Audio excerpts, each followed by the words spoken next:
Hola, plant friends! Let's see what Home Depot has this week. I'm on the hunt for the best houseplants, the best deals, and of course, I'll point out pet-friendly plants along the way, so you'll know exactly what's safe for curious cats and dogs. All right, let's go. Right away, I spot these beautiful leaf joy plants, Dracaenas. I see gold star Crotons for just $9.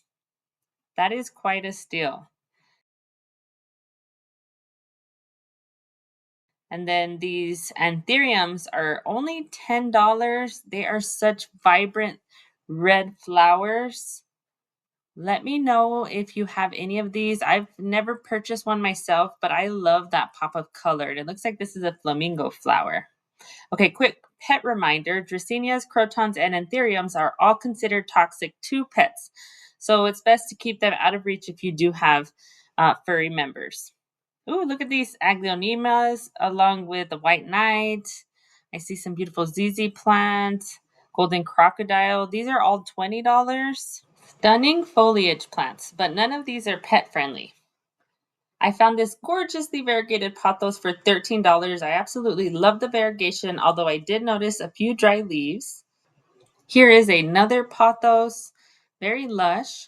And then nearby, there's this vibrant Moon Valley Pilea for $13. I love all of the texture on its leaves.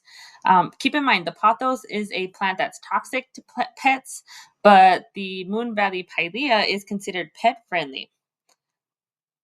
And then they have a great hanging basket section. We've already seen some of them, but just look at these pothos.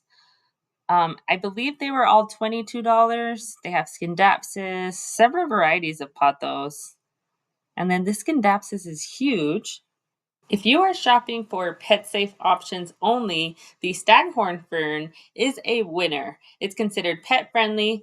Pothos and Scindapsus, however, are both toxic. There was definitely something here for every plant lover. I'm obsessed. Look at that beautiful pearls and jade. They have several of these, and the baskets are huge.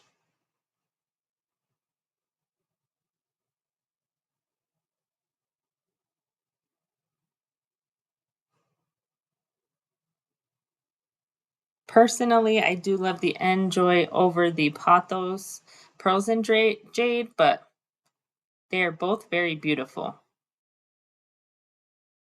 Who can tell me what that Pothos is called? And then that's another Scindapsus. One of my favorites was the Hoya Matilde Splash for only $20. Hoyas are known for their thick, waxy leaves and are generally considered pet friendly.